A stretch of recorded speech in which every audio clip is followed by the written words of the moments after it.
Hello, friends. How are you? So, real quick, I found an article. I found it on CNBC that had one of those titles that I just had to click on. It talked about interviewing 21 billionaires and kind of highlighting their five, kind of regrets or lessons learned, things that they took away. And I enjoyed the article. It was written by Rafael Badziag, Badziag. Want to make sure I give him credit for that. This is actually an article that was written kind of promoting his new book called The $1 Billion Secret. As he goes on to say, there's lots of articles written by about millionaires. There hasn't been one written about billionaires, and he's tackled that challenge. So interesting idea. I can only imagine what it was like sitting across from 21 billionaires. I don't know. It's got to be interesting anyway. But I took the five things, and I wanted to talk about them. But again, talk about them from a real estate investing standpoint. It's always interesting to see what others, especially quote unquote successful people, have done and how we might be able to process that information. So, number one, just going in the order that Raphael put out, number one was not jumping on a great opportunity fast enough. In this part of the article, he talked about a gentleman who had a chance to invest very, very early in Facebook. It was way back when the valuation was about 20 million. He got into a bidding war with someone and backed out when the valuation got to about 115 million or something like that. And obviously, as we all know, Facebook's probably on the way to becoming being worth $1 trillion. So pretty much any valuation would have been good at that point, but he missed out. And it wasn't because he was a believer. It was just that he felt that was lunacy at that point. So as far as real estate investing goes, it's interesting for us, especially as you know, if you follow this channel. I think that 2020 is going to be a good opportunity, assuming you learn your market. Otherwise, you're gambling. So please, please, please learn your market. But I think what we're going to have is, because real estate is kind of a one and done thing, meaning one great purchase, one house at the right price point with the right rent will make sense, and all the others will be out. We have to realize that if we do our homework right, if we do what I'm talking about for the rest of 2019, you're going to be in a position where you need to strike. And if you're not confident in the work that you've done, then you need to potentially keep doing your homework until you get confident, right? I'm helping you gain confidence in yourself, which will allow you to take those opportunities quicker. Number two was not living in the present. I found this one interesting.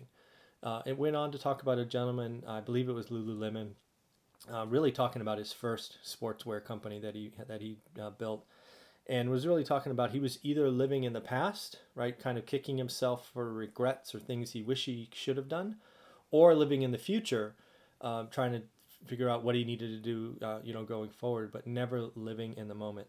And he went on to say that regret and mistakes is part of it. But his life turned around, his business turned around when he started being happy with where things are today, which I thought was interesting, right? Gary Vee actually talks a lot about these days being happy. This was a billionaire who commented that living in the present really helped him and his business long before he was a billionaire. So I thought that was very interesting. Another one, number three, was not starting soon enough. This makes a lot of sense. I talked about a couple of billionaires who started businesses in their 30s. They were all adamant that if they had a chance to start their businesses earlier, they should have. Even if those businesses in their 20s failed, they said they would have learned enough to make their quote unquote successful businesses even stronger, faster going forward. You learn by doing. So I want to go back to number two because I failed to tie it back to real estate. I apologize. So number two again was not living in the present.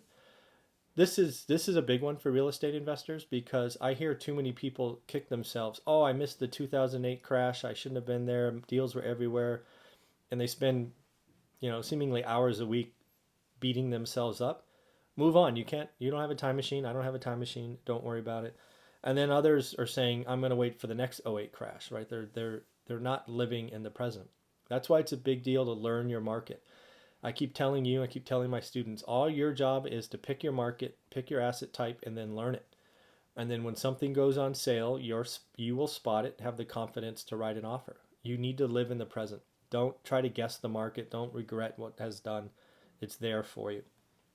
And then not starting soon enough. Wow, can you imagine a bigger one for real estate investors? Especially if you follow what I do, which is long-term investing, conservatively financed, think in decades.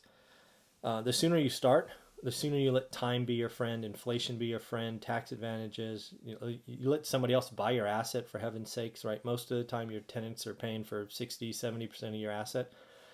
Get you some of that. And I think learning now is critical. So get ready for 2020. So number 4, not being bolder, not having confidence in yourself. I find this one interesting, right? As billionaires, you would think they have all the confidence in the world, but heck, they're humans too. These were all self-made billionaires, if I remember the article correctly. So not being bolder, right? Not doubling down when they think they have the winning hand.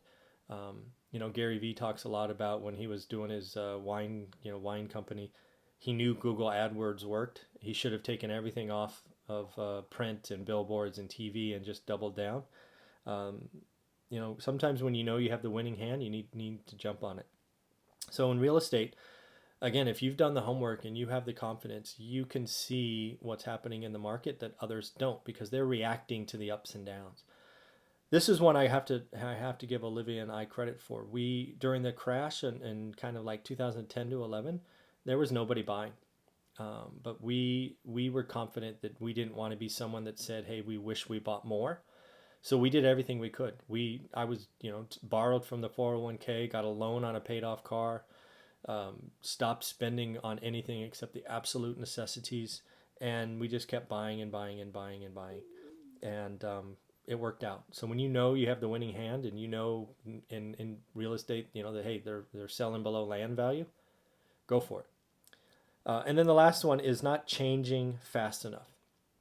This one was interesting because these are billionaires and they, success and all of that. But sometimes you can try to force something that's not working when you should just step back and look at something else. So in real estate, this happens all the time. And it's actually what caused a lot of pain in 2009, 10, 11, is people were still doing what they were doing. And I've actually done a few videos recently kind of warning people, hey, if you've been successful the last 5 years, you need to watch out. Because you might be a little arrogant, you might be a little cocky, you might be doing things a little off the cuff. And if you don't change, the market can snap back and really hurt you. So I found that pretty interesting. So I think all these, these 5 lessons learned from billionaires is interesting. I think I am going to check out his book. Again, the author of the article and the book was Rafael Badziag, and his new book, The $1 Billion Secret, is something I'm going to check out. So at the end of the day, let me know which of these 5 are interesting to you. I'll go through them quickly. 1 was not jumping on a great opportunity. 2 was not living in the present. 3, not starting soon enough. 4, not being bolder. And 5, not changing fast enough. All right, everybody, take care. Thanks.